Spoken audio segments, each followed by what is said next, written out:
did everybody read adoption cases? Some of you did. That's all right. A little bit of confusion about where we are in the syllabus, right? So,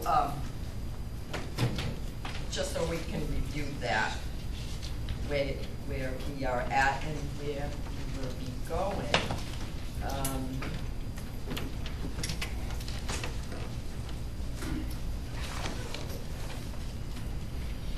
We finished medical neglect before break, and I had mentioned that I usually get a speaker for mental health. Don't have him yet, not sure if I will. For now, we are skipping those statutes and cases. And the class that we had, we're going to discuss gay youth on, which would have been Tuesday, March 6th. I'm actually going to cover a lot of that material with the Chins cases. And today and Thursday, I'd like to go through all of the adoption cases, because I want to get on schedule to do this mock hearing by next week, which would be Tuesday and Thursday of next week.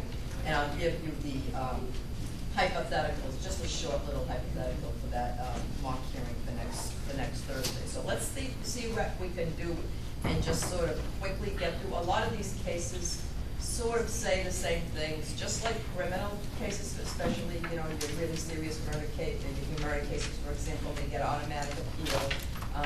A lot of these cases, you know, because parents are, you know, losing such an important right, the right to custody and or their children altogether, many of the cases tend to get appealed, and many of the appeals do have, you know, sort of very similar issues. So that being said, I think what I'd like to do is just sort of call on volunteers that maybe brief the case and, you know, tell us what you know about the case, what you think it stands for, and we'll go through the cases in that way. I don't think I'm going to do any hypotheticals with you, just so we can get through, you know, the black letter law with regards to these cases. So we're starting with a petition of DSS, which is an old 1983 case. Who would like to do that?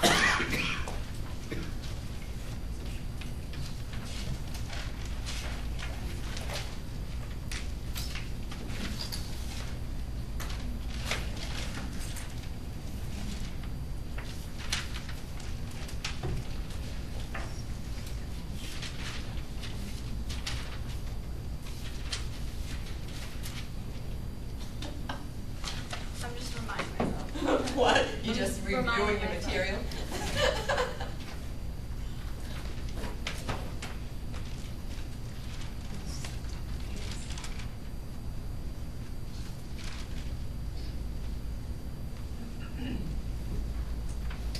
Oh, I have hands up. Who was first, Kate or Karen? I don't care. You can do one, and then one of you can do the next one. This was a case of the mother with the twin girls. Yeah. The boy and the girl. Yeah. A mother who repeatedly went ahead and contacted DSS anytime she couldn't handle her children. What does that mean? What was she doing?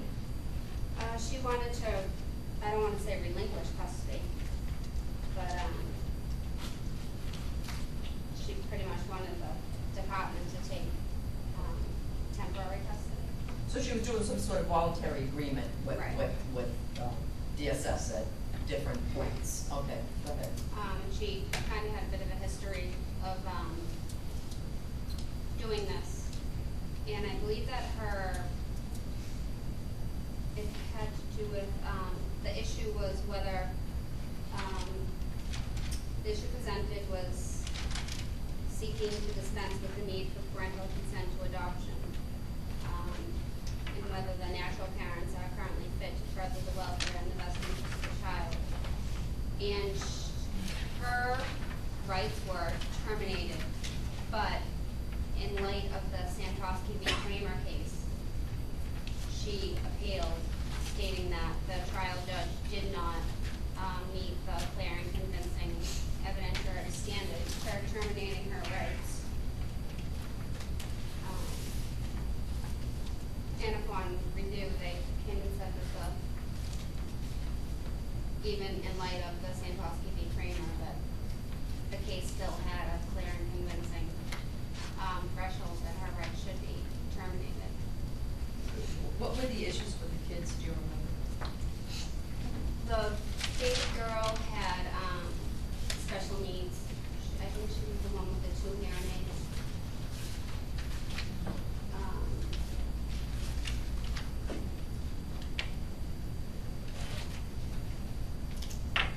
Yeah, the mother stated that the female, she wanted her placed in a foster home. She was unable to care for her. And then a year later, I believe, the department took custody of the male twins, and they both had physical and emotional deficiencies. The baby girl had a hearing aid. She had a IQ of average, but she had a character disorder, which made it difficult for her to have relationships and be emotional towards other people. What was the mother's issues? So that was the. Well, you told us that she voluntarily would place them, but what else do we know about her? Yeah, she herself bounced back and forth, growing up in foster care as well. She had been admitted several times to a psychiatric institution. Okay. And she only had an education of 8th grade. Why is this case called Petition DSS?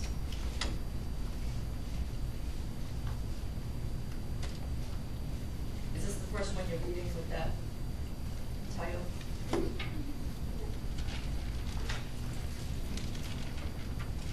Anybody know? As opposed to, say, custody of a minor or care and protection, Karen? Well, I think it's because at this point in time, in order to technically free a child for adoption or terminate parental rights, the department had to go to probate court, That's and right. what they filed was a petition to dispense with parental consent for adoption.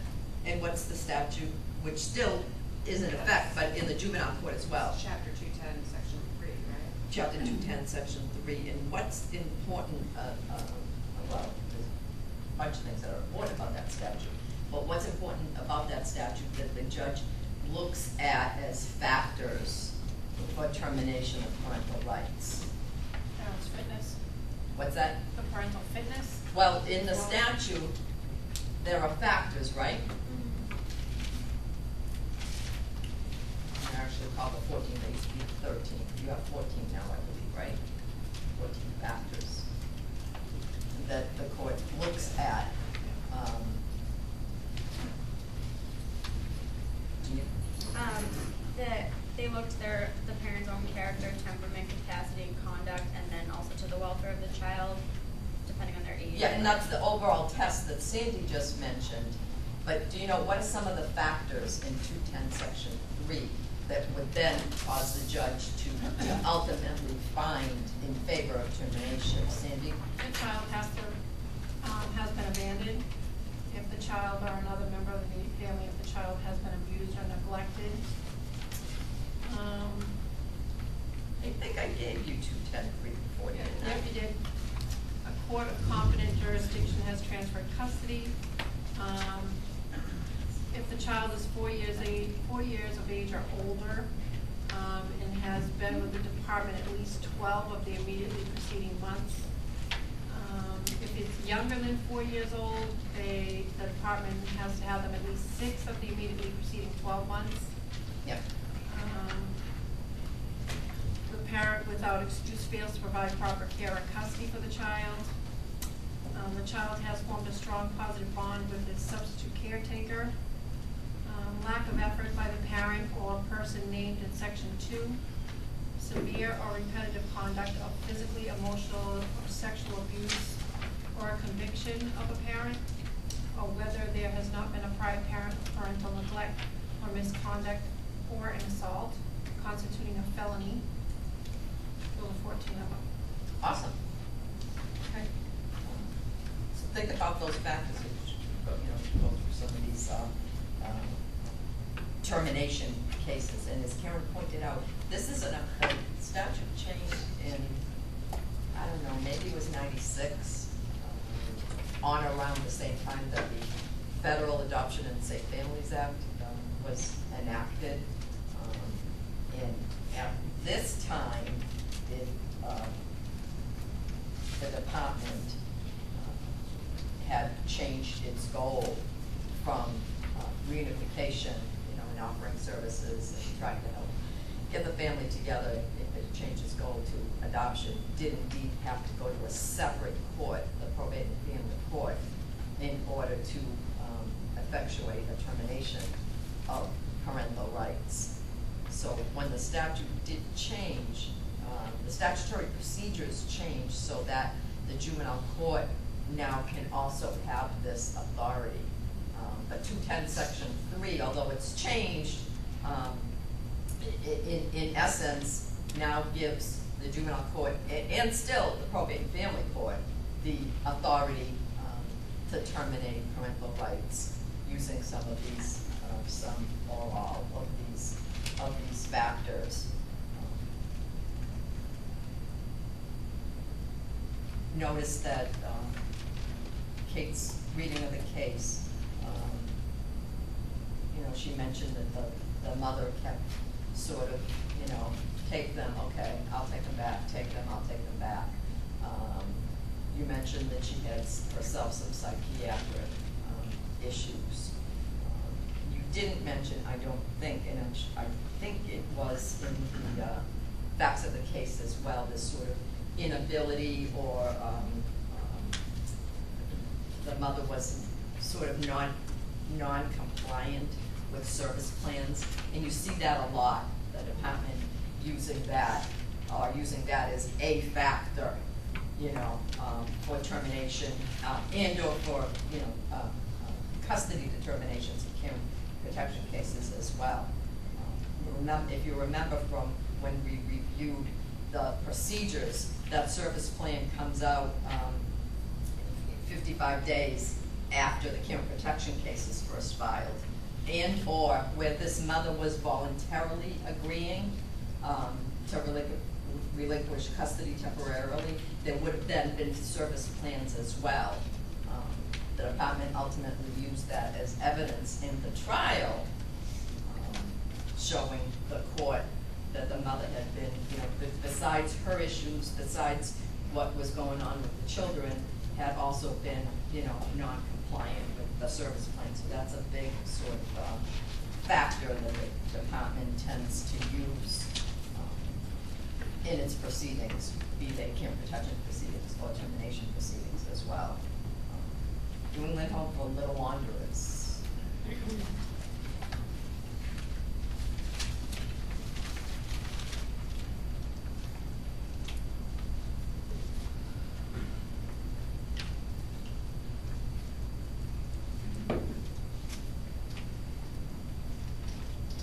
What's next?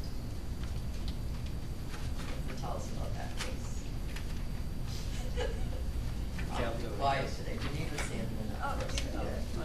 Okay, I was gonna say, so at first she was pregnant and entered a home to help her get through the pregnancy, and she planned to have the child adopted while she was pregnant. She planned on that, but then she changed her mind and then had the baby, and the home, the social workers in the home and stuff ended up thinking that she wasn't going to be a good parent, or that she wasn't able to care for her child.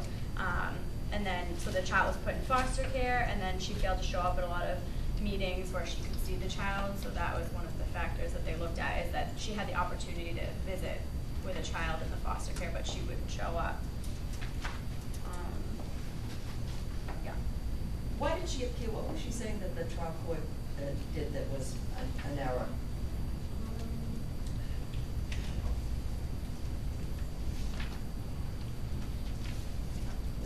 of the early cases that set, you know, what the standards were But carrying. they weren't looking at the best interest of the child, they were looking at her unfitness as what they were using as the basis for the judgment. And that. Turn that around, Yeah. because what she wanted was, what did she want the court to use? She wanted, she said that the mother court must decide the case not by applying the standard of best interest of the child, but rather by bringing in the parental unfitness test. Yeah, only the parental Right. fitness, because it was around the time when, you know, you had mostly at the time care and protection cases that sort of lingered on for a long time. And the care and protection cases being the standard current parental unfitness. So her argument was, you know, if you're gonna terminate my rights, it should be current parental fitness. So what did the SJC say about that and about how you use the two tests? Mark? I would say that the test of the best interest of the child and parental unfitness and dispensing with consent for adoption reflect different degrees of emphasis on the same factors, but are not separate and distinct, but cognate and connected. Mm-hmm. Very famous leading case and famous quote: the two tests are not separate and distinct, but cognate and connected, especially with regards to termination cases. If it's going to be only a care and protection case, obviously the focus is on current parental fitness. But if the department is also looking to terminate parental rights, it's going to be unfitness, but based on the best interest of the child, and whether and not only the parent's temperament, etc., but towards certain children as well. So that's it. That's the only thing you need to take away from Home for Little One. This whole case, but it lends sort of some light on those two tests, the fitness and the best interest. Adoption of Astrid was an appeals court case from 1980.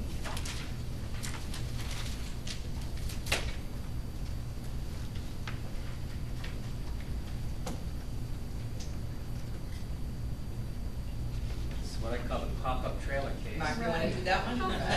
Oh, yeah. Right? I think they were horrible parents. The mom abandoned two children. Right. And married this guy who had a baby with him. In another state, In right? another state, yes, about 1,000 miles away. So I'm thinking Minnesota's the place up there. And they were living in a pop-up trailer. Because the baby was crying, the father couldn't sleep, so he put the kid in an empty van parked nearby, and it died from heat suffocation overnight, I believe. So anyway, how this came to be When was Massachusetts. that found out in Massachusetts? No, but how this came to be a Massachusetts case is, I think the baby, I'm not sure if it was that baby or another one, there was several kids, but she was pregnant by him, and they wanted to put the baby up for adoption. So they had contacted a Newton, Massachusetts company that does Right. adoptions, and they came here just to have the baby. She had it and left. And at what point? while she was there, she made some statements concerning the death of this other baby and the father's criminal complaint against him for that, and the fact that there were, I think, a couple other kids. He had, I think, 3 or 4 kids that from a prior marriage that he had lost paternity right or parental rights to, and yeah, he had 5 kids from a prior abusive marriage. So this was just a sad case where the state had this baby. She came back to pick up the child, but she had forfeited or waived the 72-hour hearing and something else, and the DCF, or the DSS at that time, sought to file an emergency petition to keep the child because they had heard these other statements about what was going on 1,000 miles away and thought it was in the best interest of the child to stay here. Interesting facts, but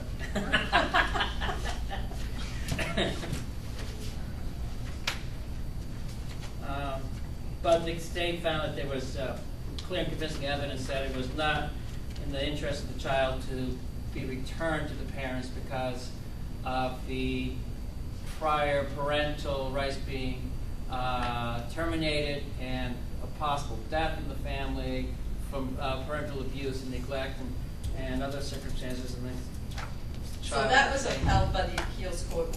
What other ruling might be of interest to us? From this case. Yeah, evidence-wise in terms of these proceedings.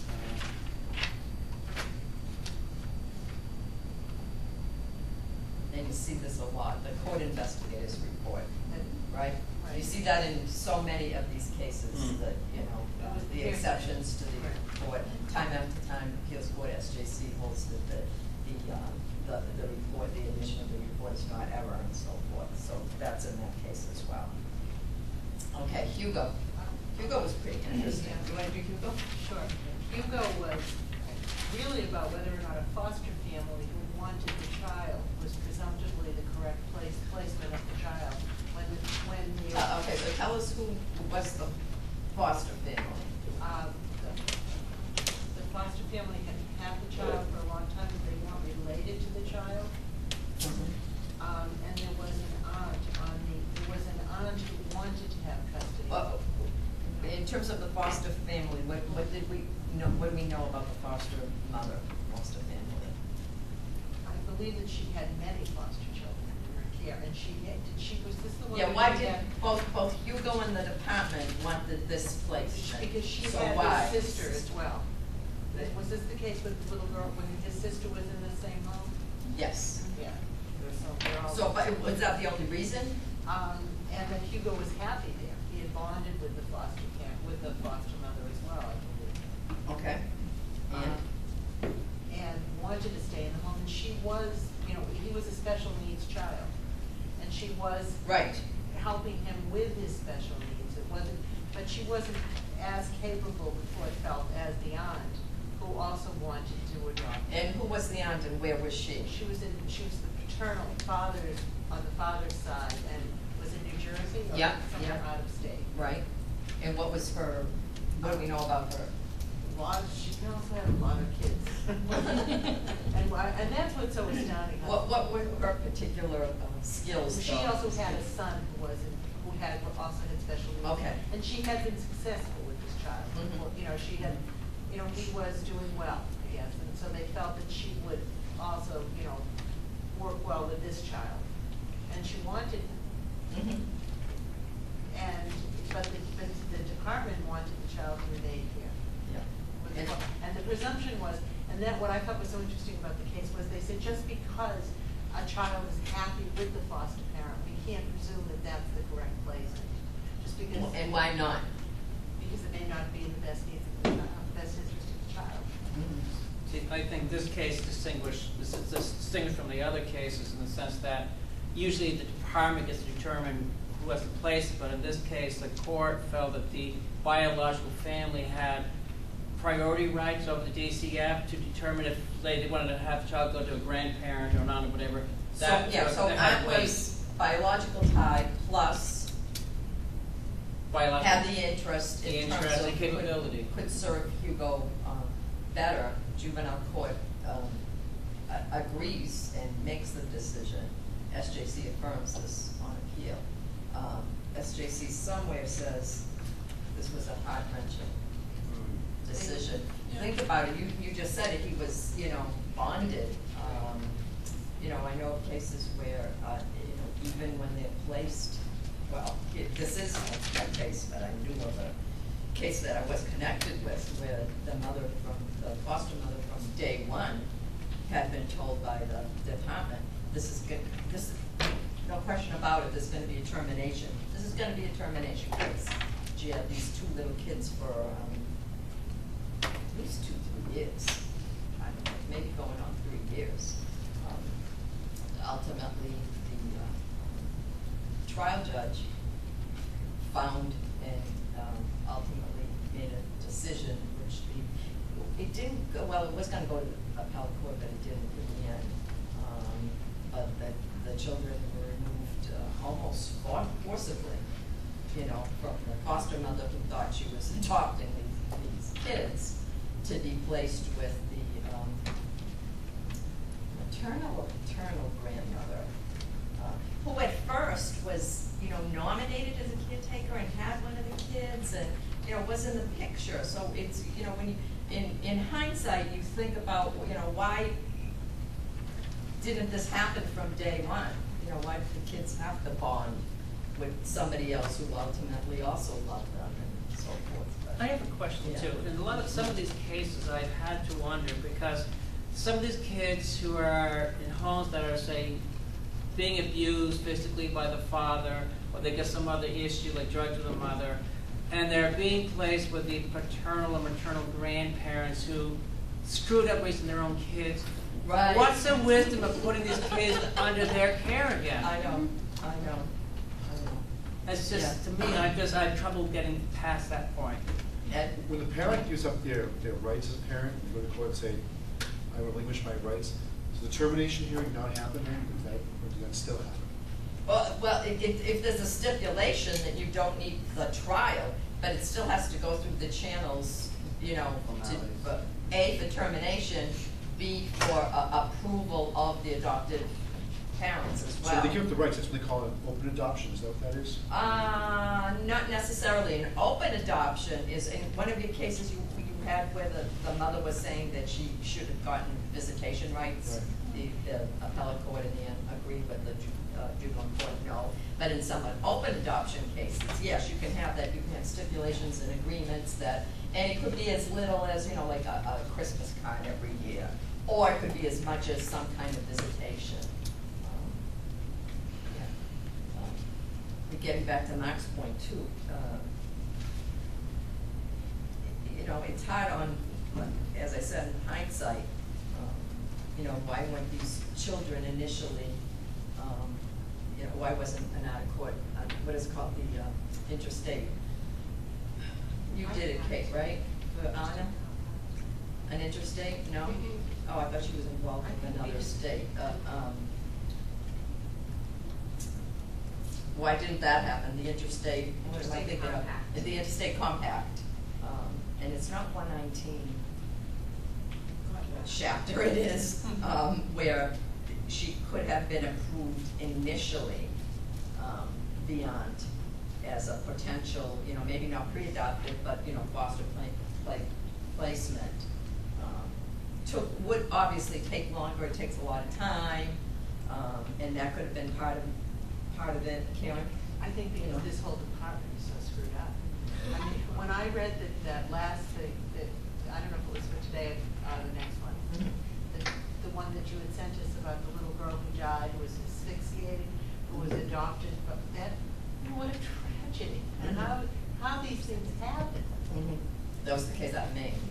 Yeah. I mean, Yeah. and it just, Yeah. I think Yeah. it's typifies when you read about it, Mhm. you hear about it. These children are just not given, whether it's there just aren't enough people who work for the department, or whether the people who do work for the department just don't do their job. Well, and we talked about it before, in terms of the department employee having to follow, you know, regulations, the regulations containing 110 CMR, the chapter 119, the case law. You know, some of it might be purely sort of ministerial, but a lot of it is discretionary, you know. Karen? I would say you can thank your state budget Exactly. for the state of the department, because You absolutely the people- can. There are some phenomenal social workers that work for the Absolutely. department who are excellent. And even those But are, even they them, they they're carry a swamped. large They- caseload. Too They- large of a caseload, they can't pay attention to everything, and the department does hire some people that don't know what they're doing because it's cheaper. But the job that that we as the people in the state have asked the social workers to do, it's too much. It is too much. It's too much. And that's really, I think, the crux of the thing, because they can't do the job that we've asked them to do. It's And funny. that's why people get, Mhm. kids get injured. I just thought of something else. I mean, one of the factors that you read before, Sandy, you know, had to do with, you know, bonding, whereas, you know, you can't just look at one of them. Obviously, Hugo bonded with the foster homes he was with, but ultimately it was in his best interest, according to the court, that he actually be placed with somebody whose family and somebody who perhaps was more skilled at taking care of him, that was in his best interest.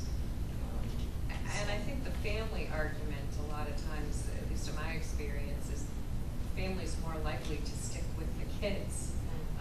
Because there are kids that, you know, even people adopt the kids and then they say, I don't want them now anymore, and take them back. And so one of the big arguments, because I actually was involved in a case with grandparents, and I actually was supporting the grandparents having the baby because they had her, she was 4 by the time I was there, but it was her mother, their kid, that, you know, she had mental health issues and the kid had to be removed. But again, it was also mental health issues, I'm sure some from her environment, but some probably not. Well, do you find from your experience that some of the grandparents who did a poor job raising their children because of, you know, marital, economic issues, whatever, as grandparents, they can be better parents? Yeah. Okay. I do. And typically, many times, you know, when they run the queries on the grandparents, you know, at first it looks like they'd be great placements, but then they sometimes can't And because they're on, and this family, actually, the grandfather had a very, very, very, very old arrest from when he was a teenager, which was why the department could not support them as a placement for the child, which is another reason that you'll run into, you know, if a kid's being removed on an emergency, the department's asking for family members, they'll run a query. If the family member has anything on it, the kid's not going there. Now, later, maybe they can get a waiver, argued, and, you know, you out. can do a placement hearing, and that may happen, but. But initially, the kid's not gonna go there, so, which has its pluses and minuses. Geneva has. I was gonna say, with what he's been talking about, there was that case where the grandparents were trying to take them, but it was the paternal grandparents, and the paternal grandmother was like raped in front of the kids or something, I think, and then allowed the father or whatever to abuse them. I was like, oh my god, ridiculous. I actually adopted a child from DSS. Yes, you did. And I can tell you, we went through a lot of years before we were approved. Yeah. My wife did daycare, it was her brother's son. But I'll be honest with you, like he's saying about the grandparents doing a bad job raising the kid. I think the child that we adopted was probably better off going to another family, because my wife had to make decisions about her brother. That's right. And the mother seeing the kid still being involved. And it turned out that we got him when he was 5 years old. By the time he hit 18, he had this whole image of what his mother was going to be like. The day he hit 18, he stole $10,000 worth of stuff from our home and left. He went to his mother but threw him back on the street 2 weeks later. So I understand what you're saying, because it's that thing, do I let my brother see the kid? He's my brother. Right. So I let him see his mother at Christmas time, do I let her see this? Then they call and say, hey, we're coming for Christmas with gifts. They don't show up. Yeah. So it was, I really wish that we did it and we didn't know who the parents were. Because it created such a problem for him and for us. You know, it was hard. Very hard, very hard. When I went to court last week, I went to juvenile court, and there was a hearing, a placement hearing. And it was, and he did have something on his court. He meaning? The uncle who wanted to take in these 2 children. Okay, yeah. And the department was, you know, they didn't recommend him, they didn't oppose him, and they wanted him. It was something old. Something like what Karen just mentioned, that, you know, they have to oppose it sort of just to oppose it, but they don't oppose it as vehemently. But what was so amazing, though, just a little aside, that this couple who were taking in these 2 little girls were 31, he was 31, she was 30. They weren't married themselves. Between them, they had 5 children, and they were taking in, these were 31-year-old kids. They were taking in 2 more children. And between them, I think they made $50,000 a year. And the judge was concerned about whether or not they'd be able to have food, which was so upsetting, really, as well for me, because I felt like these people should be compensated. We should be helping this guy. Well, they do get Well, you do get compensation. compensated. Yeah. But not enough, obviously. She was concerned. No. The judge was concerned that they would be able to, And he was going to have to buy healthcare. You know, if he couldn't, they'd go on mass health. Okay. But it was just an amazing thing that these two, you know, Yeah. it was, and the judge allowed it, you know, she did, because, but it was just, it's amazing what's happening. A lot of kids in need. Oh, yes. Wants to do Eno v. LMM, I'm sorry, I always say LLM. I'll do this one. Sandy, go ahead. Yeah, this is, a case where the issue is, whether the facts warranted the probate court to exercise jurisdiction, over the visitation between the child and the child's de facto parent. This was two women who shared a committed monogamous relationship for 13 years. During the relationship, they availed themselves as a couple, and they wanted, everything is showing that they wanted a child, you know, and they talked about it, and they biologically did it. One of the defendant got inseminated, and they both attended workshops. They, you know, learned how to be a parent, parenting issues, whatever. When she became pregnant, I guess it was a complicated pregnancy, and the plaintiff cared for her. And she went to all the visits, the doctor visits, acted as a birthing coach, stayed overnight at the hospital with the plaintiff, and on the bracelet, they each got bracelets denoting that they were the parents of the baby. And as the baby grew up, the baby called the plaintiff mommy and the defendant mama. And he tells everyone that he has two parents. In 1997, they moved to Massachusetts, and the plaintiff in 1998 decided that she was going to proceed with the adoption, and somehow the relationship deteriorated at that point, and the defendant wanted to deny her access to the child. I thought this was so bizarre, it was really like aggravated me. But anyway, in 1988, they filed a complaint seeking specific performance. She also sought visitation for the child.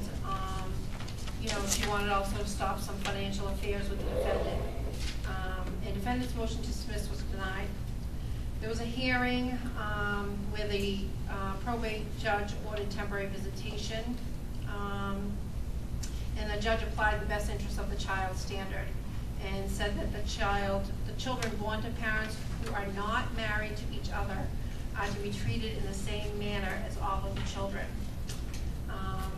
He also looked at several facts in order to make his decision, and he decided that the plaintiff had daily contact with the child, acted in full capacity of a parent. He observed that the plaintiff and the defendant at all times referred to each other as the parents. I think they even signed some type of co-parenting agreement at some point, right? Yeah. The judge relied on the report of the guardian ad litem, the GAL finding that the plaintiff was an active parent and appreciative of the child's needs. And she stated also that both mothers were clearly involved in the upbringing. And the judge concluded that temporary visitation was in the child's best interest. So why is this case so important?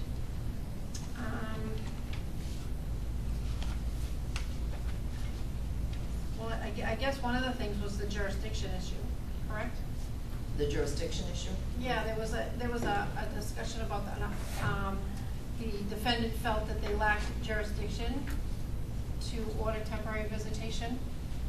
But what the court said was that the general law 215 section 6 says the probate and family court department shall have original and concurrent jurisdiction with Supreme Judicial Court and the Superior Court Department of all cases and matters of equity concisable under the general principles of equity jurisprudence, and the reference thereto shall be the courts of general equity. Since you mentioned that, what does that mean? Because the juvenile court also is an equity court. What does what mean? Equity. Oh. You're not looking for money. Right, you're not looking for money, right? You're not looking for money. Like, what would be, I just read a lot there. In terms of some kind of relief. Yeah, it means Instead of no that money, they no. can grant injunctive relief for like temporary restraining orders or specific performance, and in this case, he ordered the visitation, which is not like a money damage. It's an equitable remedy. Yeah. We'll encounter it at some point too. I mean, sometimes parties, attorneys tend to use it as sort of a catch-all argument. well, you know, it's not there, and there's nothing specifically in the statute or the case law, but you're a court of equity.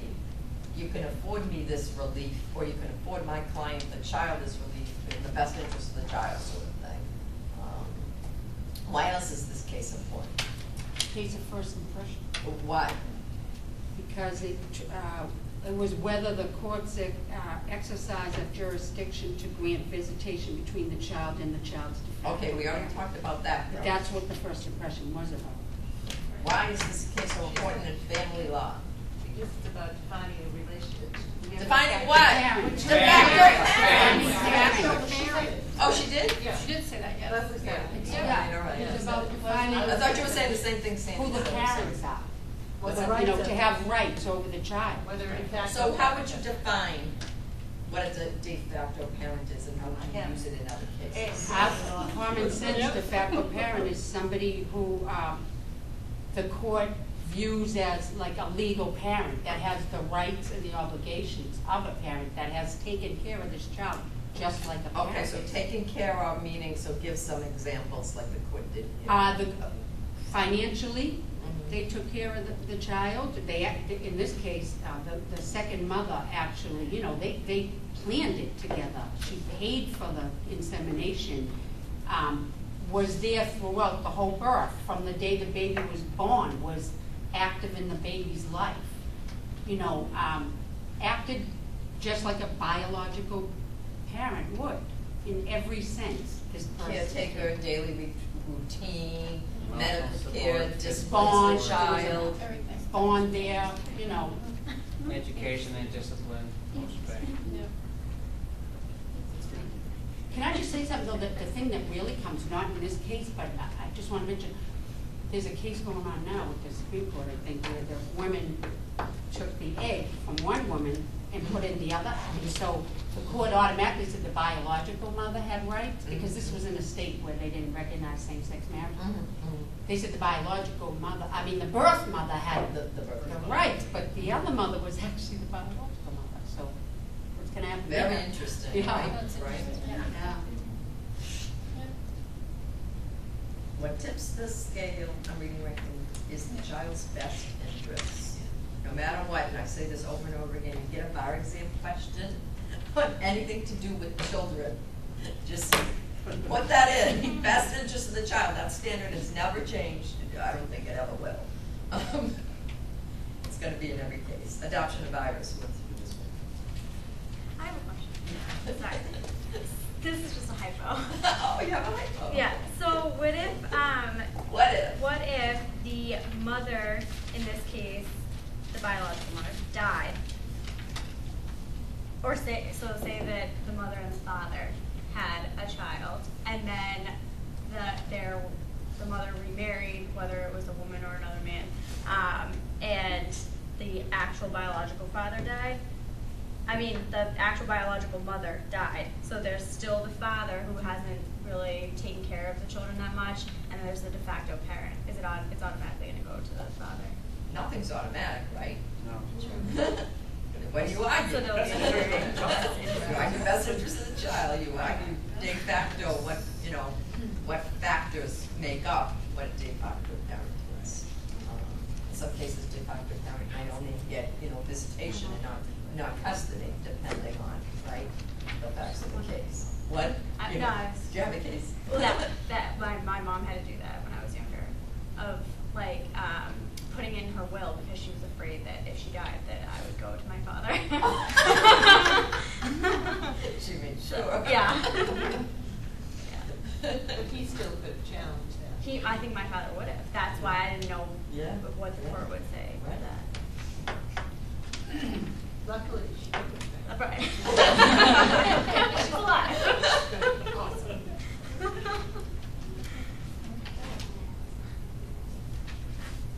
Iris. Adoption of Iris.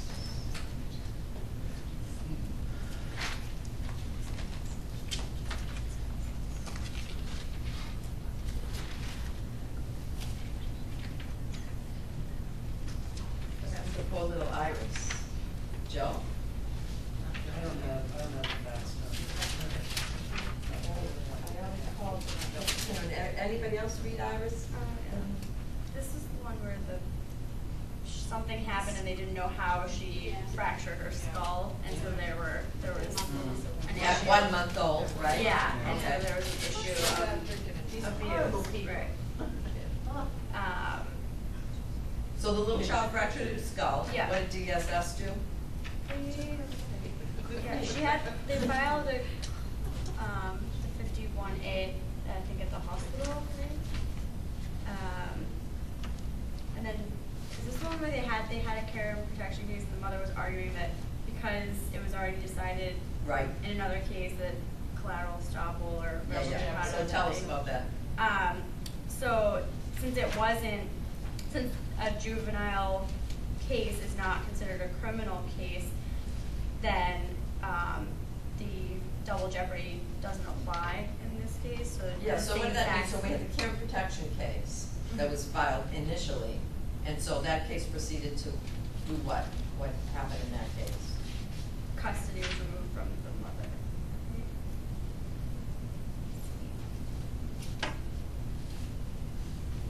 Yeah? Anybody want to help with Geneva? Let's continue from that point. Care and protection case.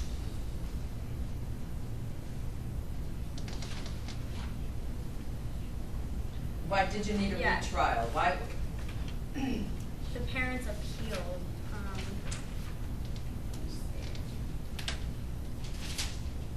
Why was there a need for a retrial? And what was the parents' argument relative to that?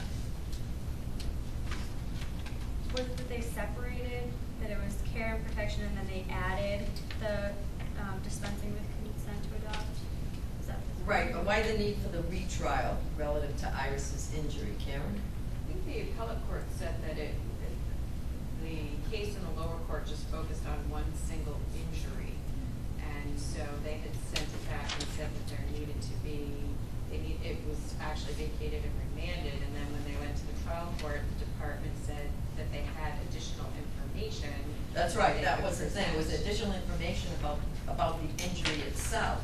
Right, to be able to talk more about how it happened or who did it. And so the trial court granted a new trial. And so what was the reason, according to the SJC, that parents' double jeopardy rights were not in error, were not at stake? What's the reason? Because the care and protection was a civil proceeding, not a criminal, and double jeopardy only applies to a criminal proceeding That's under right. the 6th and the 5th. Yeah. Due process. Custody 14. proceedings are not criminal in nature, and the full panoply of criminal constitutional rights do not apply.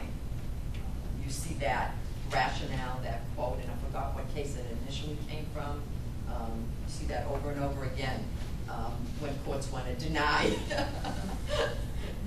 rights to parents or families in the care and protection cases. It's when they try to distinguish them from the criminal cases where the full panoply would be. How much of a panoply do parents really get? What rights do parents have that are similar to criminal Noted. cases? Notice, Right to be heard. right, notice, right to be heard, right to be heard actually before, you have the emergency hearing, 72-hour hearing, so right to be heard very early on because of the 14th Amendment, liberty rights to their children. What else? Speedy Right to determination. counsel. Right to counsel and speedy A determination. speedy determination. And on the last case, or the second to last we had coming up, it also said that the court, if it makes a judgment, must make specific detailed findings within 90 days. That's right. So the backup, So the they specific can not delay findings. the appeal period. The juvenile court can't just say, okay, the children are adjudicated in need of care and protection because the department's met its burden. Has to have specific and detailed findings of fact and rulings of law in order to support the determination that children should be adjudicated in need of care and protection and or termination of parental rights as well. And that's within 90 days that you have to. Well, Well, That's like the 72-hour hearing that doesn't always happen in The 72 90 hours. days apply to a termination of parental rights. I don't know if it would do it to care protection, but for termination of parental rights, because a parent cannot appeal until all That's findings right. are, Yeah. are summarized together. In that case, the judge delayed. What about the another month. burden of proof? It's a civil case, yet the burden of proof is clear and convincing. So again, not as much as a criminal case, but still higher than a civil case. So again, just some of the contrasts. Adoption of Paula, 95, SJC case.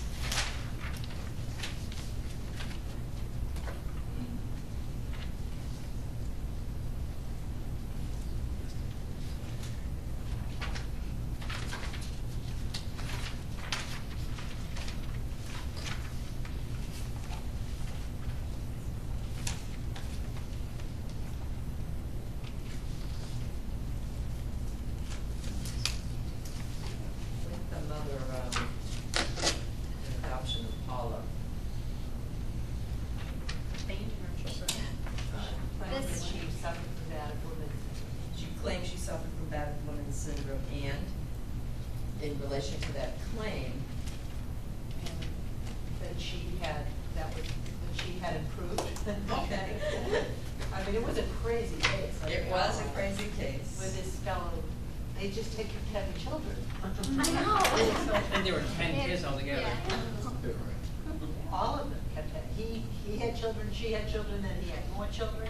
Then they went off and had more children. So is that the reason for termination, just they have to have children?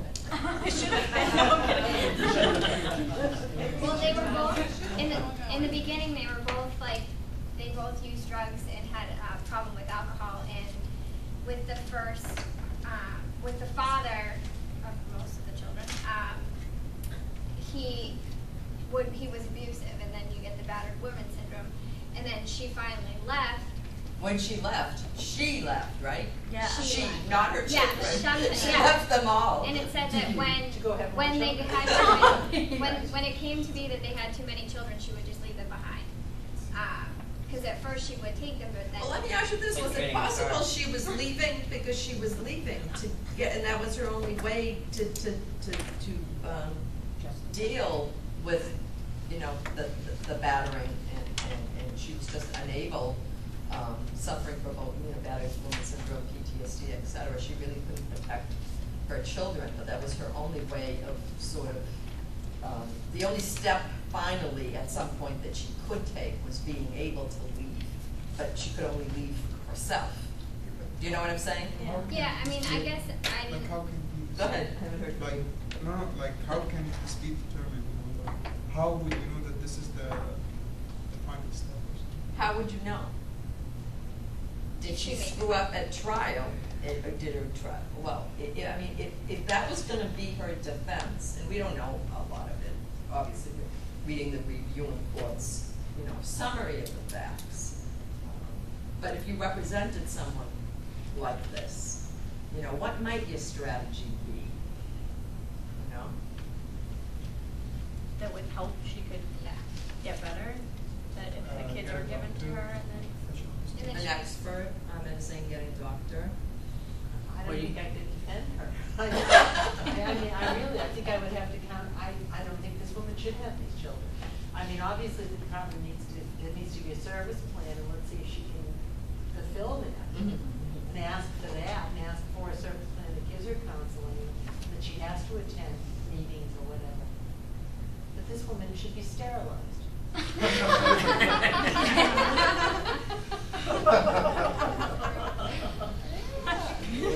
Should probably be the man, the man should be sterilized. You only said what we were thinking. Man should be The man should be sterilized. sterilized. I don't know if you remember when we were dealing with some of the domestic violence issues earlier on this semester.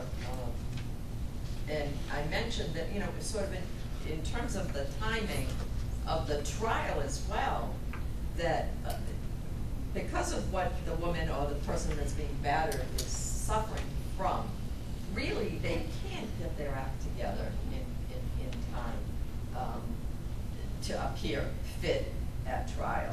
So yeah, you might have an expert that testifies that he or she is suffering from bad woman syndrome or whatever, and has been through this and that, and that has made some progress. But usually it's not enough. And it's sad, but you know, because of what she or he, you know, has been through, she cannot protect the children. So it ultimately becomes her unfitness towards the best interest of these children. And it's sad, because someone like that, perhaps at some point with therapy or whatnot, they might be helped, in quotes, you know, but certainly not by the time of trial. It's hard to understand why these people want the children back. I mean, it's very difficult. Love? What if they love them, then how could she have left them in those situations, you know, knowing? And that's why, you know, it's sort of, again, not really truly understanding the dynamics. Right. Low sense of self-esteem. Yeah, Which the children of make a it cycle really of violence, important. yeah. So that, you know, you see a lot of these cases, tough cases, not only domestic violence, but related to child sexual abuse as well. Is this case important also because of how they challenged the hearsay? Yeah, the police report was admitted. I don't know if there was an investigator's report issue as well. They always become an issue at some point. Karen, I'm sorry, go ahead. But the court allows them in? Yes, yes. On the basis of that, how do they do, I'm not clear how they do that. The police report comes in as a But business the- record. but Investigator's no. report is gonna come in. It's gonna come in The as investigator. statutory and case law. And it's become case law. It's also statutory now, 11921A. Yeah, and the GAL reports as It's well. all coming, it's all, They're all coming you in. might be able to get some parts redacted, maybe the GAL or the court investigator, you know, injected some opinion where they shouldn't. And that's what you do pre-trial motions in limine about, to try to get as much out as you can that might be, you know, damaging, and you might be able to get it out pre-trial. Karen, you also wanted to say something. Well, one of the things that I've found about a number of the parents that I've known, they feel like when they're facing a termination, like there was one woman that I worked with who was a drug addict, and she couldn't kick the habit, you know, failed in treatment programs, on and on, have 4 kids, didn't want to give them up. And, you know, I spent a lot of time talking to her, and her feeling was that she had to fight for her kids. Her kids needed to know that she fought for them. Yeah, absolutely. And that was really important to her, that her kids knew that she didn't just give them up, that she fought for them, but she couldn't get them. And she knew she couldn't take care of them. And many times that's the reason And why I've they heard won't that. even stipulate. Right, They, I've heard and you that go multiple through the, times. you know, you go through the motions, so you go through the trial, knowing that the department's gonna win anyway, Mhm. but the parent doesn't want to sign on the Many dotted line, times. because that's a surrender, Right. you know? Yeah. Let's do manual, because now we have what are called manual hearings.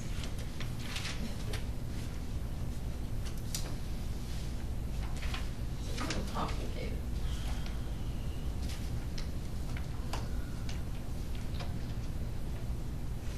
Kate? This was a case of a little boy's attorney. He was. Notice, I'm sorry, not to interrupt, but this is probably the only one I gave you that's a parent protection case, right? Not an adoption case. I just wanted to mention that. Go ahead.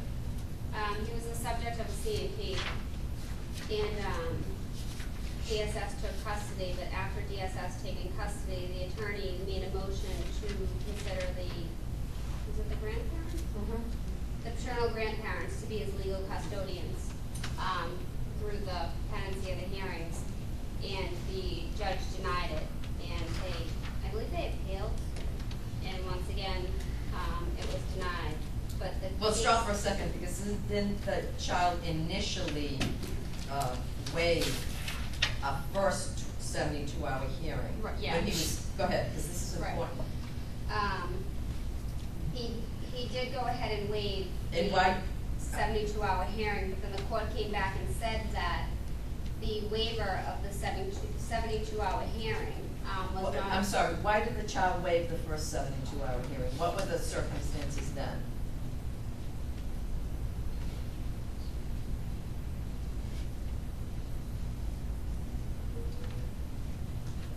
Who was Manuel getting placed with initially? Great aunt. Great aunt was the first one, and that was the one he Right. waived, okay? Right. And then what happened? The judge asked the department to conduct home studies on the aunt as well as the paternal grandparents. Okay. Didn't the aunt abuse? No, the aunt's husband abused. Yeah. Right. And And then got pulled. the DSS wouldn't recommend the grandparents based on a Corey. The grandfather had had a domestic assault on the grandmother. And then I think that's when the custody was taken away from the great aunt on the molestation charge. Yes. Yeah, molestation charge. And the attorney for the child asked the court to consider the grandparents. And wanted a hearing. Right, wanted a hearing, and the court denied it. I think their reasoning kind of was that the child was in DSS custody, so they couldn't, tell DSS who they had to place the child with. Well, and it was also, well, wait a minute, you already waived. You already waived Right. your on the 72-hour 72. hearing. So, go ahead. So the court had shut them down on that, and they appealed, and this went to, I think, is it SJC? Yes. Went to the SJC, who reversed it and stated that, once a child is placed in DSS custody, that a hearing must be held. And the once could be under section 24, which is what we've already talked about, the emergency provision, but also under section 25 as well. Right. Go ahead. And they stated that absent a valid waiver, they must hold a hearing first to determine whether custody should be removed from the child's parents. Right. So basically to the C&P. And second, to consider any nomination by the child or his parents of a relative or other individuals to become the temporary legal custodian for the child during the pendency of the C&P. Exactly. So, I mean, if you So- represent now, say you represent a parent and the 72-hour hearing is coming up, and the parent says to you, well, we've got on B in the picture, can we argue that he should get custody, certainly put a placement. So it's a Manuel or a placement hearing is what you can have today as a result of this case.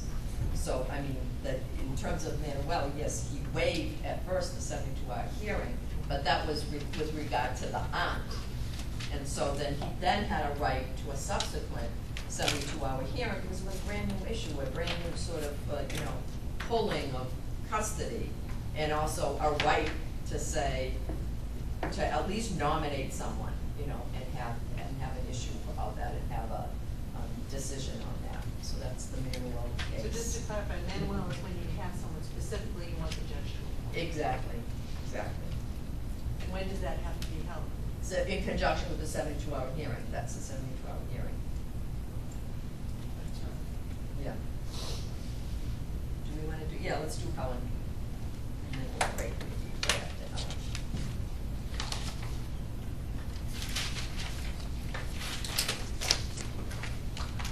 Another one of those crazy cases.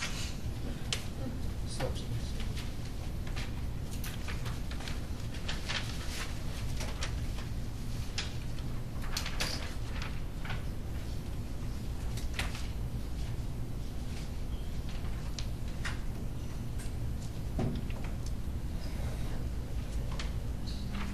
Jamie, have you done one? Do you want to do Helen?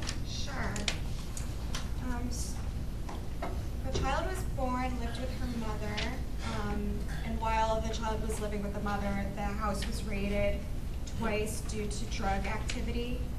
And the mother then admitted that she had a drug problem and that she entered an abuse counseling center. And the judge then granted the department temporary custody of the child. She was then returned to the mother 2 weeks later on the condition that the mother remained in a substance abuse center. She only remained there for, I think, a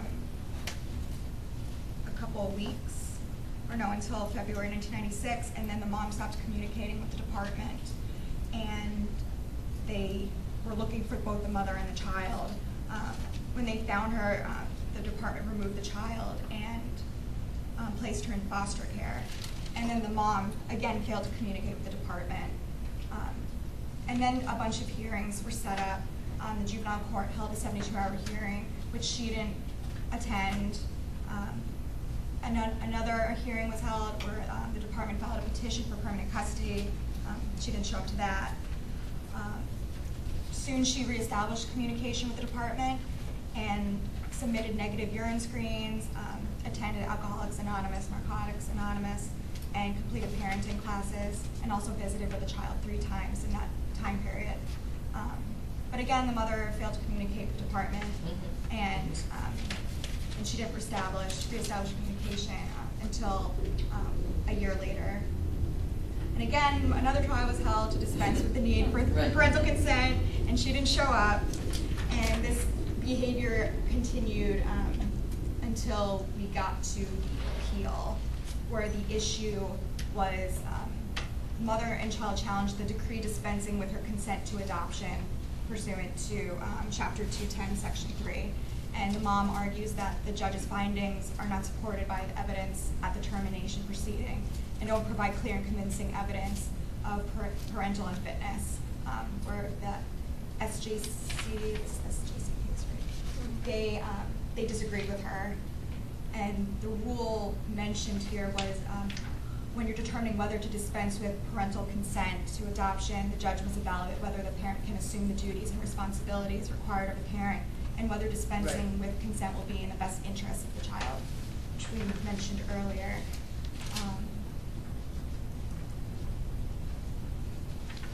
So there were other areas raised, also to do with visitation, and the same standard applies to visitation rights as it does to permanent custody decisions, and that again goes with the judge needs to make specific findings demonstrating the parental visits will harm the child public welfare. Yeah, it's important to note that the judge made 59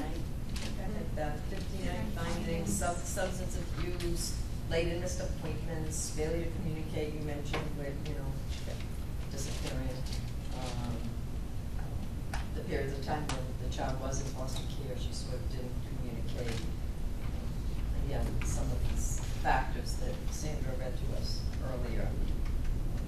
And the focus is, of course, because it's a termination trial, on the best interest as it affects, on her fitness as it affects the best interest of the child.